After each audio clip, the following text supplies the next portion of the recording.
been defined, bulked up a bit, and seems emotionally rather a stable concept that's appearing. And that is the singularity is a rate of change of pretty staggering proportions. Now, the emotional tension release we're seeing for the December period of time comes after a period of several months of emotional building, which began pretty much with the appearance of Cindy Sheehan and the protest at Bush's Ranch. That started building our emotional tension. We had the Katrina that really kicked it way up. Another Rita hit, and we kicked it up even more. And then small releases as we go along, but never really stepping down from this overall building pattern until we hit November 21. And then we start getting into, well, actually sometime in mid-November. It's hard to get dates right because we're sort of making it up as we go along. But sometime in there we get this period of shocks originating in the United States. All different kinds of shocks we're showing. They have all different kinds of ramifications, everything from health to money, markets, food, lots of words around restricted movement, which we've been interpreting as meaning shortages. Shortages of all different kinds. Or martial law. Correct. Or a restriction on travel, any different kind of thing. Could just be simply the fuel costs are so high, nobody can go anywhere. And different kinds of things like that all build to this rather startling emotional level. I would have to say that's about 3 times what we saw prior to the Sumatran earthquake. Wow. Yeah, but jeez. And that actually could be good because since we're picking it up, maybe it's all political, and therefore it wouldn't be quite the nasty disaster sort of thing, right? I mean, the Sumatra earthquake sort of came out of the blue for everybody. That aspect is true, but several more to consider. Number one, if indeed there is human manipulation in weather, correct, that could be what it is, and secondly, restrictive movement could mean that they're going to declare martial law. Correct. Oh man. So we can't rule that out. What we do see is that there's underlying themes, though, that suggest that those who are control freaks are going to have a real rough time of it because they're not harmonizing with the general overall metadata trends of rebellion. Now, what's curious about this rebellion we keep seeing is that although there are words that would suggest an actual civil war, unlike the mainstream media, which is promoting a culture war, this is more of a class war, and it's basically all of us against a very small them, and it has instances in which it's surrounded by emotional values going towards money and haves and have-nots and so on. But we shouldn't get too caught up in it because there's this whole new flavor of the rebellion thing developing, which goes back to that idea of joining in the singularity, and perhaps the rebellion might even be thought of as maybe a rising metadata layer that we won't see take that position until later, but it may be indicating that we're going to get to the point where radical new kinds of thinking or acceptance or something along those lines, such as maybe a big shock that, oh geez, there's other critters than humans out there trucking around. That would do it. I sure would. That would get my attention real quick. Okay, now let me tell you that when we've done a long-range scan on, and this is accurate, but very, very, very sparse details. But when we've done a long-range look at very long-term values, we see shifts in emotional up and downs over the next few years that may be 50 or 100 times what was expressed in the Sumatra or Katrina period. My gosh. What would cause that? What would bring an indication that would, my gosh, 50 times, Cliff? That's as much as we can measure now because we're looking out a few years. And we're looking at it probably in the beginning stages or the building stages of what may cause whatever it is to happen. Correct. Oh my gosh. What could it be in your estimation that could cause such an beginning increase that much?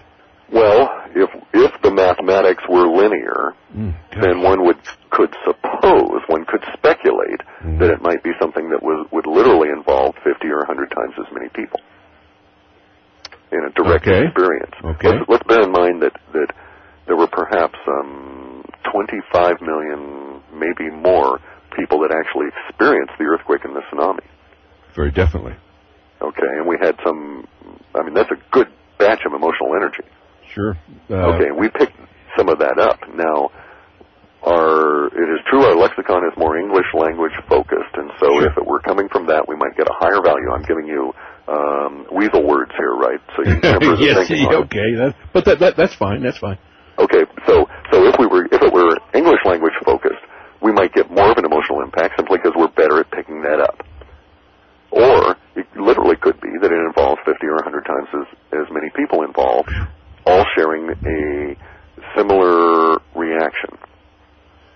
And I say a similar reaction because one of our more descriptive, very exact, and as far as it goes, was towards the Northeast power outage. When we got it 3-4 weeks in advance. Described the whole thing, including the site and the south-facing rivers and all this kind of stuff. And what we really picked up from that was that everybody instantly thought it was terrorism. It was like this big emotional wave because everybody thought, aha, terrorism. Right.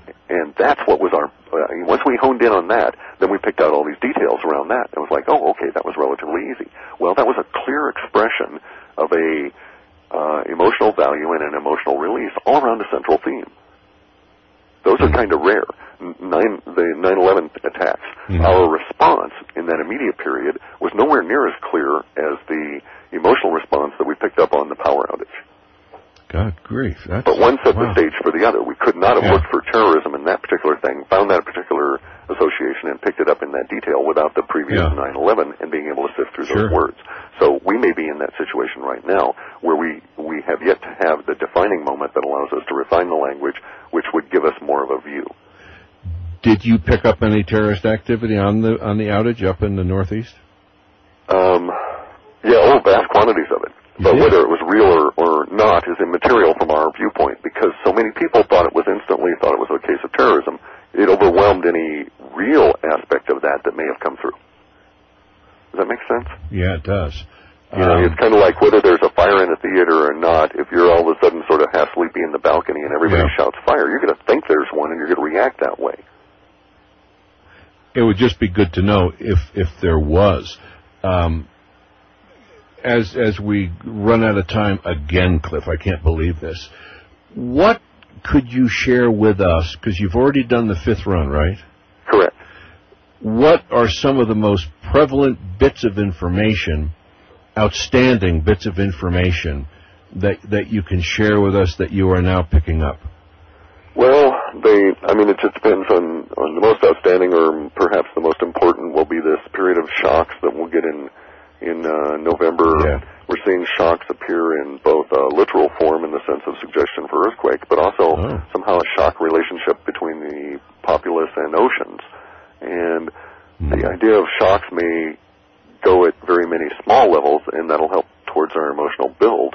And then around November 21, some kind of emotional release occurs. We drop down for a few days, we build back up, and then around December 3rd through the 14th, we get another period of time in which there's going to be a big emotional release in a similar level, only 3 times as large as the emotional release that came off the Sumatra earthquake.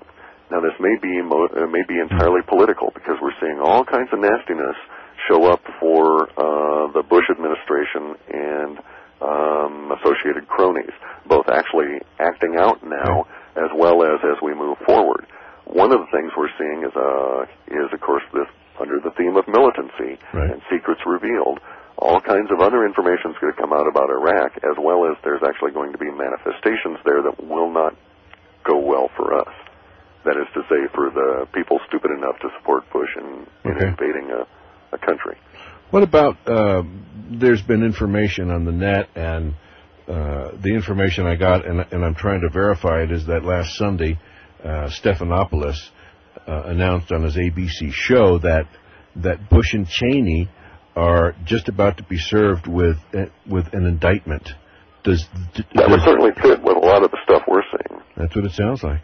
And it would also suggest that we're going to get into a period. One of the new metadata layers that's emerging is relationship, and apparently within this militancy subset of secrets revealed, subset relationship, we're going to have to deal with the issue of the United States in its actions as a nation mostly against, but also with other nations. And the United States is a collection of a populace in its relationship with those who are allowed to try and govern that populace. There's a big shakeup, and of course that's all tied up with rebellion again. We keep seeing rebellion coming in. Now, I could be misinterpreting that. Maybe it should be called reformation, and we're going to have a big reform movement, go back to our constitutional rights, throw a bunch of these politicians in jail, and declare the experiment of allowing politicians to run a country to be a failure and go into some more rational system. Wouldn't that be marvelous? Yeah. I think it's wishful thinking. I doubt that it would ever work out that way. You're However, right. such a scenario as a mass reformation or an indictment of a sitting president and vice president and all their buddies would certainly fit the emotional parameters that we're going to see, and we also would fit the emotional release, which is going to extend from December all the way through June. Yeah, but June, you said, what sounded like it could be martial law in June. It could be total global collapse, because, see, the restricted movement could be interpreted either as restricting the travel, but we don't know why, whether that's some kind of a fiat that's attempt to being imposed, or whether it's circumstances imposed by either a lack of currency, lack of fuel, or even maybe too much radiation in from the sun, so you can't go out. We're getting a lot of indications about that. Damn. That could be serious. And bear in mind, we've been picking up sun references since 1997, and it was the appearance of solar references when I was hunting for references to sun stock and commercial interests. It really piqued my interest as to why is this appearing. That's very interesting. And if indeed the sun did something, I mean, because as you said, it's been going crazy for several years now, we literally would... in order to save ourselves, maybe this is where the governments around the world are going to use their underground cities, and the rest of us are just going to fry up on top. Maybe that's why in the process, we learn about what chemtrails are all about, etc. Yeah, there may well be that kind of a division. That would also fit the scenario of a rebellion where there's a whole lot of us against very few them. Yeah, but if they're hiding underground in their bunkers, that won't help them. Really? No. I have demonstrable evidence that instant karma does come and get you, and it's rather presumptuous of humans to try and define the term instant. Oh, isn't that marvelous? You made my day.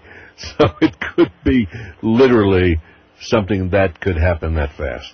Correct. Oh, that's just all the truly really great shifting things like that do appear to occur suddenly in our history, even though in hindsight, as you say, with perfect vision, we can see all the building processes getting right up to it, right? Oh, man. The sixth run is going on now. The part 6 of this run, correct. Yeah. When will you finish it? We'll have it posted next Saturday or Sunday. There's a whole lot of little critters to look at, a whole lot of little entities, so we have a tendency to have to go through and throw out. And you have to get into some level of the interpretation before you discard it. Yeah. But next Sunday. Yeah. Could I get you on sometime after that, and we could discuss fine. it? Cliff, my friend, thanks so much. It does my heart good to be scared like you do to me, but... well, that is not my intention. No, I know. But you sure are a blessing, and I thank you so much for being with us, as usual. And I look forward to having you on again. Anytime, send me email. I'll be quite happy to sit and chat with you about all of this random but entertaining stuff. Yeah, okay. I didn't look at it that way, but yes, it is. It's very entertaining, Cliff. Thanks so much. Oh, my friend, you take care, okay? Oh, certainly will. If you come up with anything really startling or important, please call me. I'll send you an email. And then we'll get you on right away. Sounds good. Thanks, Cliff. Take care. Thank you, sir. Yeah, bye-bye now. Bye. Woo! That's all I can tell you, gang, is woo! That is some really, really, really heavy stuff. I'm very, very serious. Jeez.